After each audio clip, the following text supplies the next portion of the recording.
The Laci Peterson case, a Christmas Eve disappearance. Dispatcher, Modesto Police Department. What's your emergency? Caller, my pregnant wife is missing. She went for a walk with our dog, and she never came back. Cut to, police body cam footage entering a quiet suburban home decorated for Christmas. It was December 24th, 2002, a day meant for celebration. Instead, it became the beginning of one of the most infamous murder cases in American history. A missing pregnant woman, a husband who seemed calm, maybe too calm, and a lie that would slowly unravel under the weight of its own contradictions. This is the story of Laci Peterson. Background and setup. Laci Peterson was 27 years old, warm, outgoing, a former substitute teacher who loved children. She was 8 months pregnant with her first child, a boy she and her husband had already named Connor. She lived in Modesto, California with her husband, Scott Peterson, 30, a fertilizer salesman. To neighbors, they seemed normal, friendly, settled. They had recently bought their first home. But beneath that picture-perfect suburban life, cracks had formed. Unknown to Laci, Scott was having an affair. In November 2002, he met Amber Fry, a massage therapist and single mother. He told her he was single. In fact, he told her something even more chilling. He said he had lost his wife. That was weeks before Laci disappeared. December 24th, 2002. Scott later told police that morning was ordinary. He said he left home around 9:30 a.m. to go fishing at the Barkley Marina, about 90 miles away. He claimed Laci stayed behind to walk their dog. But when Laci didn't return home, the alarm was raised. By evening, police were knocking at the Peterson home. Inside, everything looked normal. Her purse was there. Her keys were there. The nursery was ready. There were no signs of forced entry. No struggle. Just absence. The crime, there were no witnesses to the crime itself. But investigators would later piece together what they believed happened. Laci was likely killed inside the home on the morning of December 24th. Prosecutors would argue she was strangled.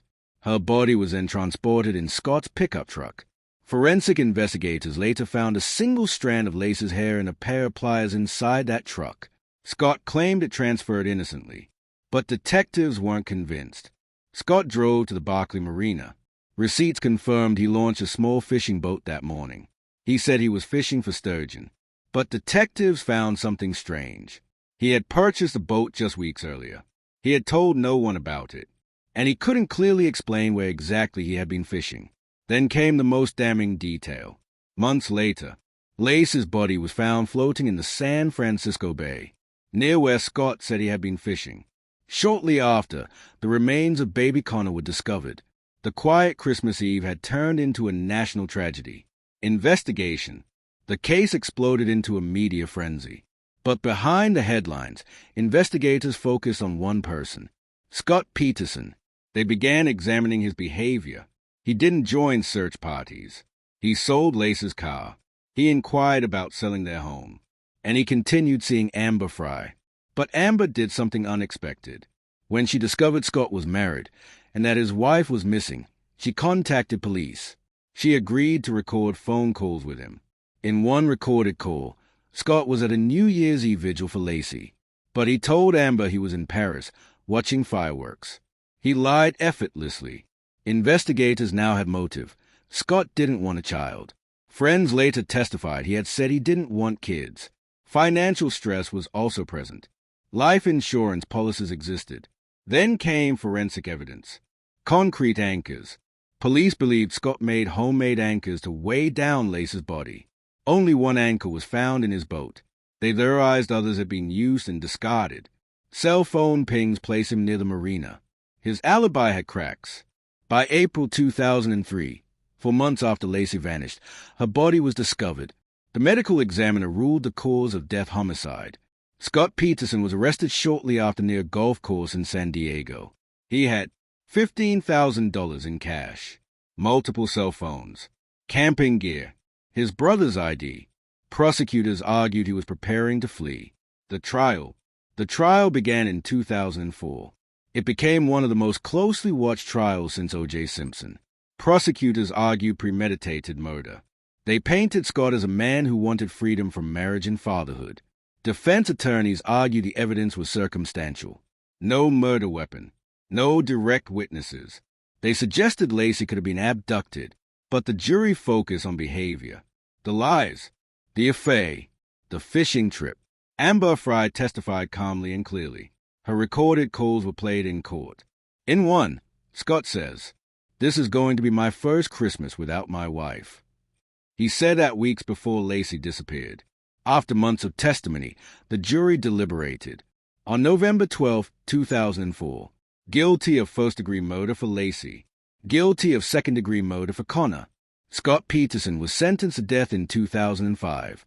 In 2020, his death sentence was overturned due to jury selection issues, but his conviction was upheld. He now serves life in prison without parole. Outcome and aftermath. The case changed media coverage of crime. It sparked debate about media bias, circumstantial evidence, the presumption of innocence. Some continue to question the verdict. Others see overwhelming evidence of guilt. But for Laci's family, the legal debates don't matter. They lost a daughter, a grandson. On Christmas Eve, the Peterson home was sold. The nursery never used. The community of Modesto never fully forgot. Closing reflection. The Laci Peterson case reminds us that evil doesn't always arrive with warning. It doesn't always look violent. Sometimes it looks calm, soft-spoken, normal. It can stand in front of cameras and ask for prayers, while hiding secrets beneath the surface. And in the end, the truth has a way of surfacing, just like it did in the waters of the San Francisco Bay.